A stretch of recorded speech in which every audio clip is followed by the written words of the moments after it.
Hello students, मी शालिनी गुंसालवीस पुन्हा एकदा तुमचे या मराठी वर्गात स्वागत करत आहे.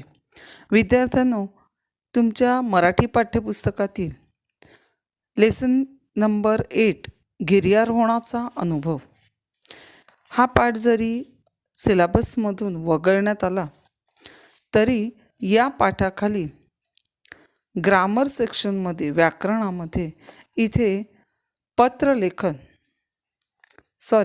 जाहिरात लेखन आणि सारांश लेखन हे जे दोन भाग आहेत हे आपण अभ्यासासाठी घेणार आहोत. तर आज आपण सुरुवातीला प्रथम सारांश लेखन याविषयी अभ्यास करणार आहोत आणि हे सारांश लेखन तुम्ही तुमच्या मराठी कंपोजिशनमध्ये लिहायचं आहे. आता सारांश लेखन म्हणजेच काय तर समरी रायटिंग. आता हे सारांश लेखन जे आहे या सारांश लेखनामध्ये इथे एक परिच्छेद दिलेला असतो आणि या परिच्छेदाचे आपण काय करायचे असते, वाचन करायचे असते.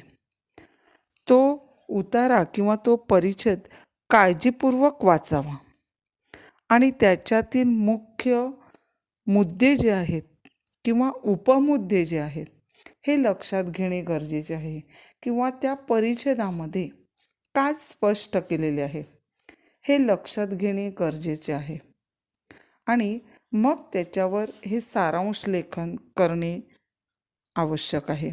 सारांश लेखन म्हणजेच समरी रायटिंग. 1/3 पॅरा, 1/3 असा सारांश लिहायचा असतो आणि हा सारांश जो आहे दिलेल्या मूळ उतार्याचा 1/3 भाग इतका सारांश हा लिहायचा असतो आणि हाच भाग किंवा हाच मुद्दा तुम्हाला 9th आणि 10th सुद्धा अभ्यासाला आहे. इन रायटिंग स्किल उपयोजित लेखनामध्ये हे लिहिण्यासाठी तुम्हाला असणार. आता आपण पाहूया की हे सारांश लेखन करण्यासाठी कोणकोणत्या महत्त्वाचे मुद्दे लक्षात ठेवणे गरजेचे आहे. की मूळ उतारा हा काळजीपूर्वक नीट वाचावा. उतारा मीन्स व्हॉट, परिच्छेद, पॅराग्राफ.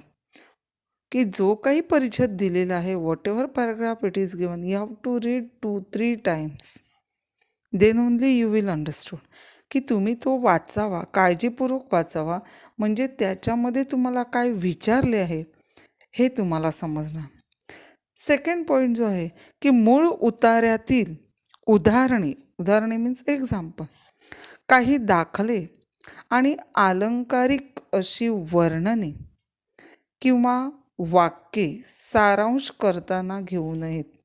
की काही वेळेला परिच्छेदामध्ये किंवा त्या उतार्यामध्ये काही उदाहरणे दिलेली असतात. They give some examples, some slogan, sometimes some sentence they are giving in single inverted comma or a double inverted comma. अशी काही अलंकारिक जी वर्णने असतात किंवा दाखले जे असतात किंवा वाक्ये जी असतात ही जशीच्या तशी त्या सारांशामध्ये घेऊ नयेत किंवा लिहू नयेत, तर ती तिथे अवॉइड करायची. तिसरा मुद्दा जो आहे, उतार्यातील मुख्य विचार लक्षात घ्यावा. की जो उतारा दिलेला आहे you have to read 2-3 times आणि त्यामध्ये या उतार्यामध्ये कोणता विचार स्पष्ट केलेला आहे किंवा कशाविषयीचे स्पष्टीकरण आहे हे लक्षात घेणे गरजेचे आहे. नेक्स्ट 4th पॉईंट, मूळ उतार्यातील मुख्य मुद्द्याचा विस्तार करणारी वाक्य जशीच्या तशी घेऊ नयेत. त्या आशयाची स्वतःच्या शब्दातील वाक्य लिहावे. की काही वेळेला त्या पॅराग्राफमध्ये काही सेंटेन्स अशी दिलेली असतात की त्या मुख्य मुद्द्याचा विस्तार जो आहे, विस्तार करणारी वाक्ये म्हणजे जो स्पष्टीकरण जे दिलेले असते ती काही वाक्ये मोठी असतात. मग ती वाक्ये जशीच्या तशी या उतार्यामध्ये घेऊ नयेत. ते अगदी खोलपणे एक्सप्लेन केलेलं असतं, स्पष्टीकरण दिलेलं असतं. अशी वाक्ये जशीच्या तशी लिहू नयेत, तर ती वाक्य वाचावीत आणि मग ती तुमच्या शब्दामध्ये, you have to write in your words, तुमच्या शब्दामध्ये तुम्हाला समजल्यानंतर, आकलन झाल्यानंतर ती समजून घेऊन तुमच्या शब्दामध्ये ती लिहावीत. नेक्स्ट पॉईंट, मूळ उतार्याचा 1/3 सारांश लिहावा. की जो काही उतारा दिलेला आहे, whatever paragraph it is given, you have to write 1/3 passage. किंवा काही वेळेला जे काही उतारा दिलेला आहे या उतार्यामध्ये how many words are there, you count it, how many words are there. So you count it and make a small para, 1/3 para. किती शब्दांचा उतारा दिलेला आहे त्याच्या 1/3 पॅरा लिहिणे आवश्यक असते. त्याचप्रमाणे सारांशाला शीर्षकही देणे आवश्यक. सारांश लेखनामध्ये शीर्षक दिले तर ते आणखीनच इफेक्टिव्ह असते, आणखीनच चांगली असते. तर अशा प्रकारे विद्यार्थ्यांनो, हा सारांश जो आहे, हा सारांश लेखन हे या रायटिंग स्किलमध्ये हा क्वेश्चन जो आहे हा महत्त्वाचा आहे. Now you are studying in 8th standard, but in 9th and 10th standard this question is there. It is compulsory. You have to write compulsory. Okay. So, my dear children, I am going to send a PDF for this summary writing. Okay, questions and answer. This PDF, these notes, otherwise this saransh lekhan, summary writing, you have to write in your composition book. Now here it is, whatever paragraph it is given, जो काही परिच्छेद दिलेला आहे हा तुमच्या टेक्स्टबुकामधीलच आहे. आता या परिच्छेदामध्ये काय स्पष्ट केलेलं आहे, तर इथे संवादाविषयी आपल्याला सांगितलेलं आहे. संवाद म्हणजेच बोलणे. संवाद म्हणजेच काय, तर बोलणे. की आपल्यासारखी जी माणसं जी असतात ही संवादाशिवाय राहू शकत नाही. आपल्याला बोलणे आणि बोलणेच आवडत असते. मग अशा प्रकारे या संवादाविषयी इथे हा सारांश दिलेला आहे. मग याचा 1/3 पॅराग्राफ लिहिताना सर्वात प्रथम तुम्ही तो पॅसेज वाचायचा आहे आणि बघा त्यातील महत्त्वाचे मुद्दे. Wien you will write that summary writing, some important things are there. You have to underline that and then you have to explain in your word. मग आता हा जो परिच्छेद आहे हा संवादाविषयी आहे. मग इथे तुम्ही 1/3 पॅराग्राफमध्ये काय लिहिणार की आपल्यासारखी माणसे जी आहेत ही संवादाशिवाय राहू शकत नाही आणि मोकळा संवाद आपण कोणाशी करू शकत नाही. हा मोकळा संवाद ही संकल्पना खरी आहे का? नाही. आपण मित्रांबरोबर बोलताना आपण मुक्त संवाद करतो असा आपला समज आहे. आपण मोकळेपणाने बोलतो असा आपला समज आहे. परंतु नाही, की मित्रांशी बोलताना आपल्याला मित्रांचा स्वभाव ठाऊक आहे, त्याचे विचार आपल्याला ठाऊक आहे आणि म्हणून त्याच्या भावना दुखावल्या जाणार नाहीत. अशा प्रकारे आपण त्याच्याशी काय करत असतो, बोलत असतो, संवाद साधत असतो.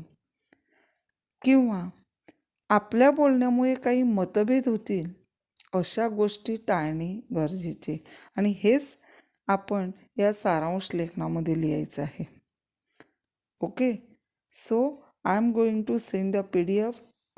Children, please you write in your composition book. Now next topic is there, जाहिरात लेखन. आता जाहिरात लेखन मीन्स what? तर जाहिरात लेखन मीन्स ॲडव्हर्टाइजमेंट. आता ॲडव्हर्टाईज जे आहे, एखादी जाहिरात आपण TV वर, न्यूजपेपरमध्ये वाचतो की जाहिरात दिलेली असते आणि ही जाहिरात इतकी अट्रॅक्टिव्ह केलेली असते, एखाद्या चित्राद्वारे ती डेकोरेटिव्ह करून चांगल्या प्रकारे अशी जाहिरात केली जात असते. मग जाहिरातीचे विद्यार्थ्यांना 2 प्रकार आहेत, की काही वेळेला जाहिरात जी आहे ही जाहिरात लिहिण्यासाठी येत असते. आता जाहिरात तयार करा असा जो प्रश्न जो आहे हा मोस्टली 9th आणि 10th आहे, जाहिरात तयार करणे.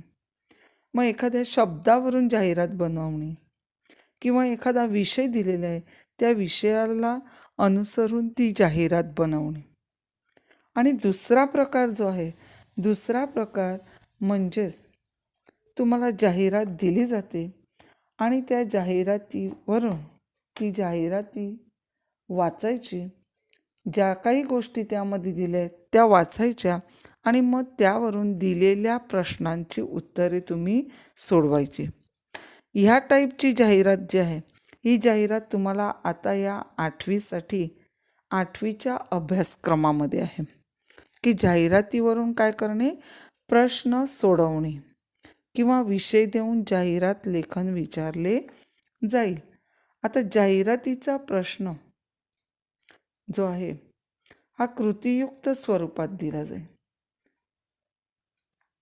आता या जाहिरातीमध्ये महत्त्वाचे मुद्दे म्हणजे काय, की जाहिरातीची जी माध्यमे जी आहेत, इंटरनेट, चित्रपट, वृत्तपत्रे, मासिके, आकाशवाणी, दूरदर्शन, चौकांमधील फलक, गर्दीच्या ठिकाणी वाटली जाणारी पत्रके, ही जाहिरातीची माध्यमं आहेत. ओके, की आपण इंटरनेटद्वारे आपल्याला जाहिरात भेटत असतात.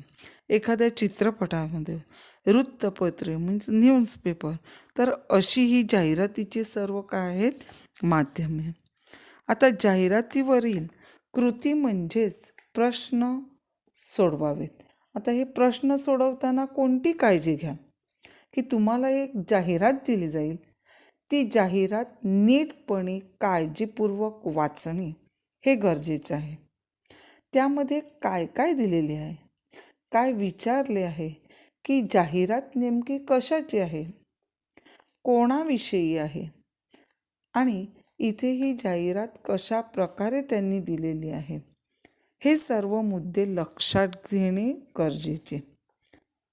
आता या जाहिरातीच्या वरील कृती कशी सोडवायची, तर जे काही प्रश्न दिले असतील त्या प्रश्नांची योग्य उत्तरे देणे. संपूर्ण जाहिरात काळजीपूर्वक वाचावे. मग त्यावरील प्रश्न पाहून त्याच्या अनुषंगाने जाहिरात पुन्हा नजरेखालून घालावी. According to that questions, whatever question it is asked, according to that questions you have to read the jahirat, read the advertisement. Okay, then you have to understood that की जाहिरातीचा आशय नीट समजून घ्यावा. आता आशय नीट समजून घ्यावा म्हणजे काय, की जाहिरात कशाची आहे, ती कोणी दिलेली आहे, जे काही प्रोडक्ट आहे कशाची जाहिरात आहे, मग त्याचा तिथे ॲड्रेस काय दिलेला आहे, किती % सवलत आहे, सूट आहे, कोणत्या दिवसापर्यंत ऑफर्स आहेत, हे पाहणे गरजेचे. जाहिरातीत नमूद केलेली वैशिष्ट्ये, योजना, स्थळ, सवलती आदी बाबींचे नीट आकलन झाल्यावरच काय करावे, प्रश्न सोडवावे. आता जाहिरात लिहिताना कोणती काळजी घ्याल, तर जाहिरात लिहिताना घ्यावयाची काळजी म्हणजे जाहिरात तयार करताना त्या जाहिरातीचा मथळा, उपमथळा तयार करावा.